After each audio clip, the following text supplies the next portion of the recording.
Salut à tous les Frangio. Et oui, vous êtes bien sur Terre. Nous avons sorti. Même moi, ça me surprend. J'arrive même plus à parler. Nous avons sorti 2 vidéos en 2 semaines. Yoda est régulier. Après avoir vu ça, on peut mourir tranquille, comme l'a dit un grand commentateur en 98. Aujourd'hui, nous allons parler, comme Yohan l'avait teasé la semaine dernière, d'une vidéo sur le championnat, un peu l'autre face de la pièce de la vidéo sur la Champions League la semaine dernière.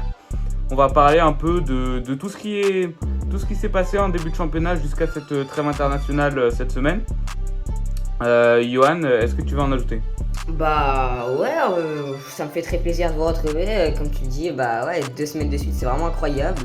Donc on va essayer de tenir le rythme, hein, c'est l'objectif. Et donc voilà, on peut partir. Quel championnat tu souhaites aborder au début? Bah moi j'ai mon onglet de Ligue 1 ouvert, si tu veux, on peut commencer par ça. Bah ça me va. Je peux commencer par dire le top 5 qui vont se qualifier pour l'Europe. Ouais, avec PSG en premier, Nice en deuxième, Monaco en troisième, quatrième Lille, cinquième Reims. On peut commencer par le PSG qui a fait un début de saison assez mitigé avec plus ou moins 3-4 matchs nuls contre Toulouse, on se souvient, des trucs comme ça. Mais qui se sont repris plutôt bien avec sur les 5 derniers matchs 5 victoires. On voit que le Enrique Ball commence à faire son effet. Malgré tout, ils sont pas à l'abri de Nice qui les a battus quelques semaines auparavant et qui sont à un point d'écart à cause d'un match nul récemment. Ensuite, on a Monaco qui est aussi plus ou moins dans la course avec malgré tout une défaite qui leur donne 2 points d'écart avec Nice. Et Lille et Reims qui sont à égalité avec 20 points. Ouais, c'est... Ensuite, si tu veux, on peut passer on peut faire les 3 derniers pour les éliminatoires de relégation et la relégation. Ouais. On va pouvoir bien rigoler avec le très grand, le meilleur club de France finalement, le très grand Olympique Lyonnais. Qui on ne comprend pas ce qui se passe avec ce putain de club. Que se passe-t-il? Que se passe-t-il? Les gars, je te jure que parce que toi et moi on a une ligue commune sur MPP, mon petit prono, pour ceux qui savent pas, c'est un peu un jeu où tu peux faire des pronostics. Il y avait Lyon-Rennes et j'ai parié victoire de Lyon. Par pitié en fait, et c'est passé heureusement, et du coup j'étais un peu enclenché, tu vois. Ouais, grâce au carton rouge, donc, quand même. On s'en fout frère, Lyon ont gagné. C'est une arrêt en fait. T'es là, Lyon dans les années 2000, c'était vraiment le plus grand club de France, et maintenant on se retrouve à prier pour une putain de victoire, c'est une vraie dinguerie. C'est dur. Donc qu'est-ce que tu penses du classement de Ligue 1 pour maintenant? Bah ouais, je peux commencer. En fait, je vais surtout parler de Lyon parce que le classement de Ligue 1, tous les ans, c'est un peu la même chose. T'as le PSG et après, t'as 2-3 équipes. Là, en l'occurrence, les 2 équipes qui vont se partager le podium pour l'instant pour moi, ça va être du coup Nice et Monaco. Parce que je vois mal Lille faire un bon début de saison. Ils sont très irréguliers, Lille. Donc voilà, je pense que ça va être entre Nice et Monaco pour la 2e place, quoi. Et ouais, le PSG qui va gagner la Ligue 1 assez facilement, je pense. Mais ouais, pour en revenir du coup sur Lyon. Sur Lyon, ouais, c'est dur. Lyon, c'est très dur parce qu'en fait, c'est pas un problème d'entraîneur, c'est pas un problème de budget, c'est vraiment les joueurs sont nuls. Ils ont pas de motivation, pas de grinta, ils sont pas très bons techniquement, ils ont pas d'envie et c'est très très dommage. Franchement, bon là ils viennent de gagner, bon, grâce au carton rouge comme je l'ai dit, mais est-ce qu'ils vont réussir à se redonner de la force pour pouvoir bien s'éloigner du top, de la relégation quoi? Ça je suis pas sûr et je pense que malheureusement ça va se diriger vers une lutte pour la relégation et donc bon, moi je vais les suivre assez attentivement, donc ouais, j'espère qu'ils vont s'en sortir quand même. Avant de passer au prochain championnat, je vais parler vite fait d'une équipe que tu apprécies particulièrement. Je vais parler de Brest. Bah ouais, Brest qui faisait un très bon début de début de saison, mais qu'on retrouve 8ème avec 3 défaites, 2 nuls sur les 5 derniers matchs. Toi qui suis l'équipe, explique-nous un peu ce qui s'est passé, pourquoi ils se retrouvent si bas après avoir été si haut. Bah en fait ce qui se passe c'est qu'on a surperformé en début de saison. Donc on surperformé en début de saison, on était très bon. Et en fait on a un peu baissé de régime mais pas tant que ça. C'est juste qu'on a tapé un enchaînement de fou. On a tapé Le PSG, on a perdu à la 93e, je crois, avec un penalty d'Mbappé. Le penalty, tu sais pas d'où il sort. On a tapé Monaco, on perd avec 3 buts refusés. Bon, je dis pas que c'est à cause de l'arbitrage, tout ça, mais bon, je dis un peu quand même. Mais là, on a tapé Nice aussi. On a tapé sur les 4 dernières journées, on a tapé les 3 premiers de Ligue 1. Donc ça fait des grosses équipes. Mais là, on va pouvoir se donner de l'air. On avait Strasbourg qu'on devait jouer. Bon, le match a été reporté à cause de la tempête là. Mais du coup, on va pouvoir se donner de l'air en jouant des équipes de seconde partie de tableau. Et bah, j'espère que ça va le faire. Ça va être cool. Ouais, du coup, on va parler de la première ligue. Je suis désolé, on a changé d'habit et tout parce qu'il y a eu une coupure hier. Du coup, on retourne la journée d'après. Mais bon, c'est pas grave. Donc ouais, on peut parler de la première ligue et on peut parler du fait que City va encore gagner APL et c'est un peu terrifiant. Ça me fait un peu peur et qu'est-ce que t'en penses toi? Ouais, bah écoute, en vrai, l'année dernière, la rivalité City-Arsenal, pour moi, c'était un peu une illusion. En vrai, à la fin, on savait très bien que City allait quand même gagner la première ligue. Maintenant, ils sont là avec 28 points. Derrière eux, il y a Liverpool-Arsenal avec 27 à égalité. Et derrière, il y a une équipe de Tottenham qui est très bonne niveau de jeu. Ce qu'on voit, c'est du bon jeu. Bon, malheureusement, ils sont une équipe quoi. En fait, tu te rends compte de la grandeur de City en regardant leur banc. Les gars, ils ont 2 équipes qui peuvent faire deuxième de PL. Ils ont leur première équipe. Bon, ça gagne la PL. Leur deuxième équipe, soit ça la gagne, soit ça fait deuxième, tu vois. Ils ont un banc c'est terrible. qui peut gagner la première ligue. Et c'est là où tu te rends compte du niveau de cette équipe. Et c'est vrai que moi, je les vois pas. Enfin, je les vois quand même gagner la première ligue. Après, en deuxième, on a une équipe de Liverpool qui a fini la saison dernière très très fort. Avec, il me semblait que c'était 10 victoires d'affilée. Avec Jürgen Klopp qui avait réussi à un peu reprendre cette équipe en fin de saison, malgré une saison difficile. Et bon, Arsenal qui lâche pas le fil, mais que je vois pas faire une aussi grande saison que l'année dernière. Surtout que l'année dernière, bon, ils étaient en Europa League, ils se sont fait éliminer assez tôt. Cette année, ils sont en Champions League. Et sachant que déjà l'année dernière, leur banc leur avait fait défaut, cette année, ça va être encore plus difficile, sachant qu'ils vont jouer sur tous les tableaux. Ouais, moi, ce que je trouve intéressant dans cette première ligue, c'est que on a déjà bon, c'est pas sûr, hein, les gars, c'est que des suppositions, mais on part quand même avec un City net favori. Et puis on a des deuxième, troisième, quatrième qui sont quasiment genre, on les voit là, c'est Liverpool, Arsenal et Tottenham. Parce que les cinquièmes c'est Aston Villa si je ne me trompe pas. C'est ça. Et bah Aston Villa ils sont bons, hein, ils font une super début de saison, mais je pense pas qu'ils tiendront la longueur. Puis on a Newcastle après tout ça, mais je suis pas sûr que ça va réussir à tenir. Et puis forcément après il y a United et Chelsea qui vont faire une nouvelle saison, qui vont essayer de se battre pour l'Europa et la conférence quoi. Mais le top 4 on l'a déjà. Et à savoir du coup par contre que l'année prochaine donc il y a une Ligue des Champions différente. C'est pas le cas pour la Ligue 1, mais en première ligue il va y avoir 5 places qualificatives en Ligue des Champions, donc on a déjà les 4 premiers a priori. Et du coup, Newcastle, Aston Villa, peut-être Chelsea et Man U qui vont rentrer dans la compétition pour cette 5e place. Bon, on a déjà ouvert le dossier Manchester United sur la vidéo sur la Champions League la semaine dernière, pardon. Rouvrons-le. Eric Ten Hag, son gros crâne, qu'est-ce que tu fais mon ref? Faut que je te parle à la première personne. Je sais que tu regardes cette vidéo parce qu'on est très connu dans le monde du foot, faut le savoir. Je ne comprends pas comment ils se sont même qualifiés pour la Champions League la saison dernière. Bon, c'est vrai que leur saison dernière était légèrement meilleure, mais quand même, bon. Cette saison, je les vois même pas se qualifier pour l'Europe et ce serait le meilleur qu'on puisse leur souhaiter, étant donné que ça leur permettrait de plus se focus sur la première ligue. Je pense que Ten Hag, il serait heureux de finir la saison. Je pense qu'il va se faire virer d'ici mercato d'hiver, voire un peu plus tard. Et voilà, maintenant, bon Johan, on n'oublie pas ton pari. Maintenant, je vais mettre ton pari sur vidéo YouTube. Rappelez, Johan, en début de saison, août dernier, il a dit si Luton Town se maintient et que Chelsea n'est pas en Europe, Johan supportera officiellement Luton Town.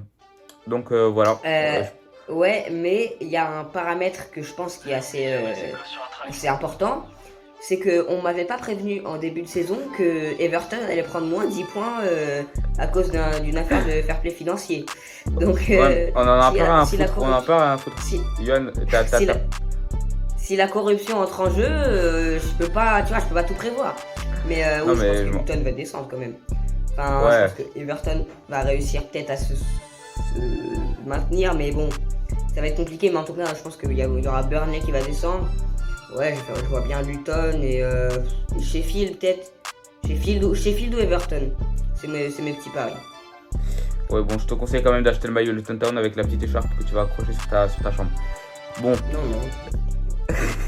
Je pense que c'est tout ce qu'il y a à dire sur ce championnat, à moins que tu veuilles ajouter quelque chose.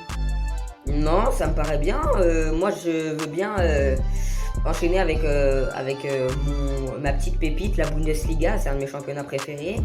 Et ouais, parce que à chaque match que je vois, j'en ai vu pas beaucoup pourtant. J'ai vu le 4-0 du Bayern contre Dortmund et j'ai vu le 2-2 Bayern-Leverkusen. Et c'est des matchs fantastiques. À chaque fois, il y a plein de buts, plein d'actions, c'est rythmé, intensité. Ils sont corrects dans leurs passes. C'est juste le plan défensif dans le championnat allemand qui est un peu moins bon. Mais ouais, sinon, le Bayern va encore gagner le championnat, même si les Leverkusen qui fait un super début de saison, je leur enlève pas. Hein.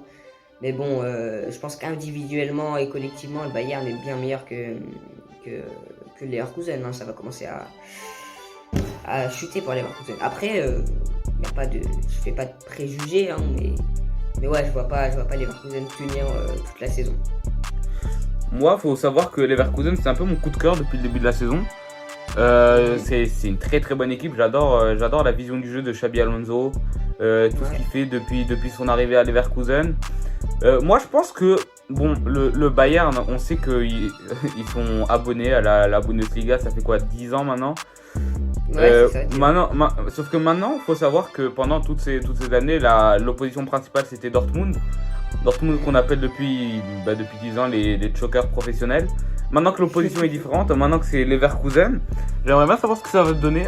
C'est vrai que le Bayern est grand favori pour cette Bundesliga, mais je pense que Leverkusen peut faire quelque chose. Je pense que cette Bundesliga va être moins facile que d'habitude, sachant que l'opposition est différente. Maintenant, ouais, voilà. Il y a si tu veux parler des équipes relégables, il y a Union Berlin. Je pense que la saison dernière, il m'avait laissé une bonne impression. Maintenant, je sais pas ce qui leur arrive. Ils sont sur 5 défaites d'affilée. Même en Champions League, ils font rien. Je trouve ça un peu dommage. Le problème, c'est qu'ils ont fait une super saison l'année dernière, donc forcément, ils ont été privés de beaucoup de joueurs. Ils ont fait un mauvais recrutement parce qu'ils sont pas très riches. L'Union Berlin, c'est un petit club, hein, c'est le 2e club de Berlin. Et ouais, ça a été compliqué. Ils ont pris Bonucci, mais bon, Bonucci, c'est compliqué. Ça va plus vite, c'est très. Voilà quoi. Et du coup, ils sont relégables. Mais bon, franchement, je me fais pour eux. C'est quand même l'Union Berlin. Je pense pas qu'ils vont descendre à ce point-là. Mais par contre, ouais, en Ligue des Champions, tout ça, ça va être compliqué quoi. Mais sinon, pour revenir sur quelque chose, il y a 2 attractions principales en Bundesliga. C'est Harry Kane, ce malade mental, et Serhou Guirassy. Parce que t'as Harry Kane qui claque 17 buts en 11 matchs, si je dis pas de bêtises, qui peut prétendre au record de buts en une saison de Bundesliga de Lewandowski. Hein. C'est 41, donc franchement il pourrait. Hein. Et Guirassy, son ratio de malade mental, 15 buts en 9 matchs. Franchement, j'ai rarement vu ça. J'ai jamais vu ça. Enfin, 15 buts en 9 matchs. Là, actuellement, il était blessé. Hein. Il revient, il est rentré. Bon, il a mis un penalty, hein, mais rentré et but. Donc, moi, franchement, je le vois bien faire une super saison et partir l'année prochaine, voire cet hiver, dans un plus grand club. Et ouais, donc franchement, on a 2 grands attaquants là en Bundesliga qui gazent là cette saison. Ouais, c'est pour ça qu'on aime bien la Bundesliga, c'est pour voir des buts, pour voir des matchs assez spectaculaires. Bon, sur ce, on va clôturer ce championnat. Si tu veux, tu peux me laisser passer au championnat que je suis le plus, malheureusement, parce que, bon, Malheureusement, ouais. on va passer à la Liga. Mm. Je vais commencer par le Barcelone. Alors, faut savoir qu'à chaque fois que je regarde un match de ce club, qui est Ouais. le club que je supporte, c'est comme si on me plantait un putain de poignard dans la poitrine. J'arrive pas à Mais est-ce que je regarde le Barça ou est-ce que je regarde l'Atlético Madrid? Je sais pas. Je ne sais plus, je ne sais plus quelle équipe je regarde. Mm. Bon, le Xavi Ball, faut savoir que moi j'étais très enthousiaste à l'arrivée de Xavi. Bon, il se trouve qu'il a quand même ramené une Liga, mais comme j'en discutais avec mon oncle précédemment, je pense Ouais. que Xavi c'est pas l'entraîneur qu'il nous faut actuellement. Je pense que Xavi veut avant tout gagner des choses, gagner des trophées. Mhm. Mais pour le Barça, je pense qu'actuellement c'est un peu une phase de reconstruction qu'il faut. Il faut vraiment réimplanter le style de jeu du Barça. C'est vrai qu'on a des munitions, on a des jeunes qui sortent de la Masia, on a des gens de 15-17 ans. Ouais. Je pense que ces gens-là ressortent du centre de formation avec vraiment l'état d'esprit et que quand tu les fais rentrer pour vraiment gagner 1-0 à la 93e ou vraiment essayer de garder le score et juste de gagner des points, c'est pas optimal. Pour moi, je pense qu'il faudrait un entraîneur avec vraiment pas vraiment l'envie de gagner, bien que c'est important, mais vraiment l'envie de importer et de réintégrer l'esprit de jeu du Barça Ouais. pour vraiment reconstruire un peu cette équipe. Et voilà, toi, qu'est-ce que t'en penses? Bah là, j'ai vu que t'as parlé surtout du Barça, mais ouais, cette Liga, elle est intéressante parce elle est assez serrée. Et moi, toi, t'as dit ton équipe coup de cœur, c'était le Leverkusen, là, en début de saison. Moi, mon coup de cœur, entre guillemets, c'est le Gérone. Donc, Gérone qui appartient à City, qui est actuellement premier avec 4 points d'avance sur le Real, je crois, ou 3. Et ils font un super début de saison. Et ouais, franchement, il m'impressionne. Franchement, c'est impressionnant parce que Gérone, je crois qu'ils ont fait 8ème ou 7ème l'année dernière. Bon, ils ont fait une bonne saison, quoi, mais je pensais que c'était une seule fois. Et là, ils sont premiers, ils vont peut-être réussir à se qualifier pour la Ligue des Champions. Bon, encore une fois, hein, comme Leverkusen, comme plein d'équipes, je pense pas qu'ils vont tenir toute la Liga, puisque t'as le Real et le Barça. Et ouais, donc on a vu le Real de Bellingham, ce joueur incroyable qui est meilleur buteur là en étant au milieu. Bon, le problème, quel est le problème du Real Madrid? C'est qu'il y a tellement de blessures. Il y a Vinicius qui s'est encore blessé avec le Brésil. T'as Camavinga qui s'est blessé en équipe de France. Chouameni qui s'est blessé en match, je crois. T'as Militao qui est blessé. T'as Courtois qui va rater la saison. Même Kepa, le remplaçant de Courtois, est blessé. Ils sont obligés de faire jouer Lunin. Du coup, il n'y a plus de consistance. Et en championnat, c'est compliqué. En Ligue des Champions, ils peuvent jouer parce qu'ils ont une poule assez facile. Avec notamment l'Union Berlin et Braga. Ils ont déjà battu le Napoli, donc ils vont finir premier. Mais ouais, donc ça va être compliqué en championnat, même s'ils ont battu le Barça. Le Barça, ils sont à 1 ou 2 points d'eux. Et donc, ouais, ça va être une super lutte, encore une fois. Et même si l'Atlético n'est pas très loin, je vois pas l'Atlético faire une super saison. Je les vois finir 4ème ou 3ème peut-être, mais je les vois pas aller titiller le Barça et le Real. Alors si je peux parler vite fait de l'Atlético, pour moi c'est l'équipe qui joue le mieux de cette Liga cette année, Ouais. avec un vrai bon jeu collectif. Bon, c'est encore une fois, j'imaginais pas dire ça de l'Atlético, mais c'est vrai que bon, le jeu collectif que l'Atlético propose avec au centre le Ballon d'Or 2024 Antoine Griezmann, ça va être c'est vraiment très intéressant. Ouais. Bon, c'est clair que je pense que on n'est pas à l'abri d'un Atlético qui peut aller gratter une Liga cette année. Bon, c'est vrai que bon, le Real et le Barça et Girone qui sont bon, légèrement devant quand même, mais Ouais. mais pour moi, je pense qu'il faut pas les évincer un peu de cette course au titre. Et comme tu disais, bon, c'est au tour du Real de se faire un peu décimé par les blessures. C'était le Barça il y a quelques mois.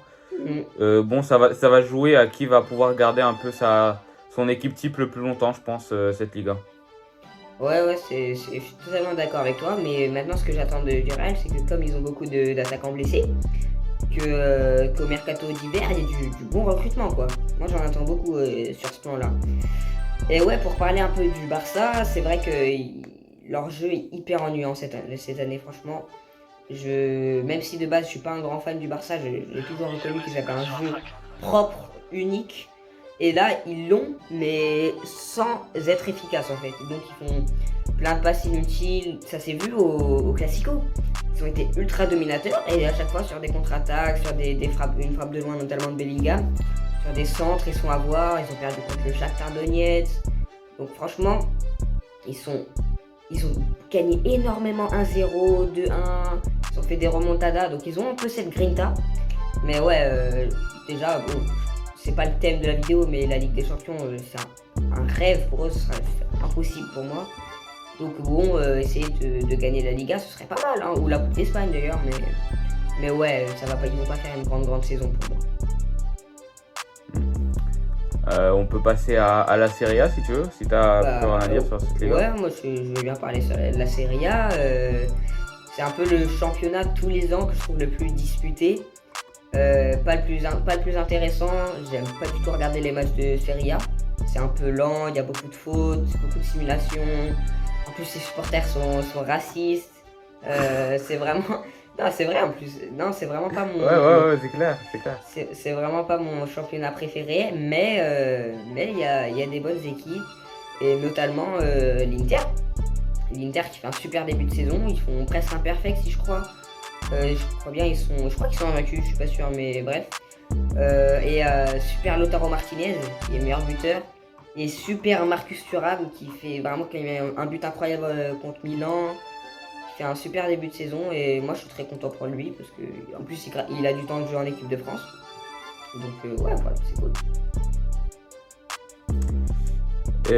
Bon, pour moi, cette Serie A, elle est bon, comme tu dis, c'est vraiment le championnat le plus intéressant niveau concurrence, niveau jeu. C'est vrai que c'est pas une première ligue, mais faut reconnaître que le football italien est un peu dans une renaissance depuis 1 ou 2 ans. Bon, surtout en Europe, ils ont fait plusieurs bonnes phases finales. Bon, ils se sont fait un peu battre de partout, par City en finale. Ouais, donc c'est ça, il me semble qu'ils se sont fait battre par West Ham en finale de Conference League, la FIO. Ouais, c'est ça. Bon, c'est un peu le football italien un peu dans un renouveau, mais bon, c'est vrai que c'est un football que je prends pas de plaisir à regarder. Malgré tout, je pense que suivre un peu ce championnat de loin avec les retournements de situation et tout ça. Rendons à César ce qu'il y a à César, c'est le cas de le dire. L'AC Milan qui face au PSG a proposé un jeu assez bon malgré tout. Bon, je pense que c'est à peu près tout ce qu'il y a à dire sur le championnat italien, à part si tu veux ajouter quelque chose. Ouais, moi je veux juste dire que on peut ne pas aimer le jeu de la Serie A, mais encore une fois pour dire qu'ils sont compétitifs, c'est pour voir les 4 derniers champions, c'est 4 champions différents. Et je pense que c'est le seul des grands championnats où c'est le cas, hein. Je pense que c'est... Oui. Même si tu prends le Portugal ou les Pays-Bas ou la Turquie ou tout, c'est un des seuls championnats où ils sont capables de faire ça. Donc on a eu la Juventus, l'Inter, l'AC et l'année dernière Naples. Et donc ouais, franchement c'est incroyable. Et en plus on a un top 4 qui se dessine, qui sont pour moi les 4 meilleures équipes, même si on a 5 en vrai. Parce que j'exclus un peu la Roma qui est un peu en dessous pour moi, même s'ils ont une très bonne attaque. Mais pour moi, t'as Inter, la Juventus, mais bon, la Juventus, tu sais jamais avec les affaires de corruption, tout ça, Paris et tout. Ouais, donc t'as l'Inter, la Juventus, Naples, l'AC, qui sont très bons cette année. Et donc voilà, pour moi, ce serait plutôt ça le top 4. Top 4, donc je sais pas ce que t'en penses. Ouais, non, je suis d'accord avec toi.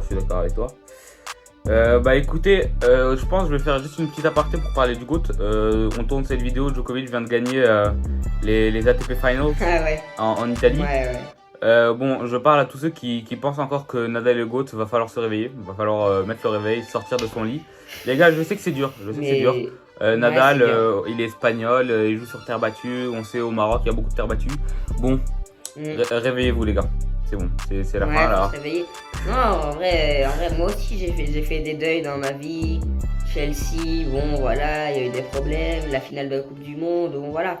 On est tous passés par ce genre de moment. Mais c'est pas parce qu'on perd un débat que notre idole s'effondre et que y a quelqu'un d'encore meilleur qui bat tout, qui casse tout sur son passage qu'il faut avoir le seum. Et c'est pas. On peut très bien aimer Nadal et aimer Djokovic. Il n'y a pas de souci. Maintenant, il y a quand même un rendement statistique qui est bon. Voilà, on peut plus continuer à faire les aveugles malheureusement. Et je tiens à dire que Alcaraz n'est pas la réincarnation de Nadal pour tous ceux qui vont commencer à le supporter Ouais. par. De fou. Tu te souviens de la vidéo qu'on a fait après Wimbledon? Ouais, Bon, je suis vidéo désolé, qui ça part un peu en vrille. On parle de vidéo qui a bien percé Il d'ailleurs, disait, ouais. la fame. Alcaraz et tout, il est trop fort. Mais en fait, le problème, c'est que dans 5 ans, il y aura encore Djokovic. Donc, est-ce qu'il va pouvoir gagner plein de grands chelems? Je sais pas. Mais voilà, c'était un peu la petite aparté. Bon, on n'a pas parlé de Sinner, mais Sinner fait un très bon tournoi. Franchement, bravo à lui. Mais bon, il est tombé sur un meilleur que lui. Et voilà quoi. Bah écoutez, sur ce on va conclure. Mettez ouais, un like, mais abonnez-vous mettez des likes, mettez des commentaires, abonnez-vous. et activez la cloche. Et je sais pas, on sortira une vidéo peut-être la semaine prochaine, sûrement, j'espère. Ouais, Ou dans 2 normalement. semaines, mais en tout cas, restez, ce sera dans pas longtemps. Pas dans 2 mois, Ouais, pas dans 2 mois. comme la dernière vidéo. Allez, bisous les gars. Tchuss. Salut.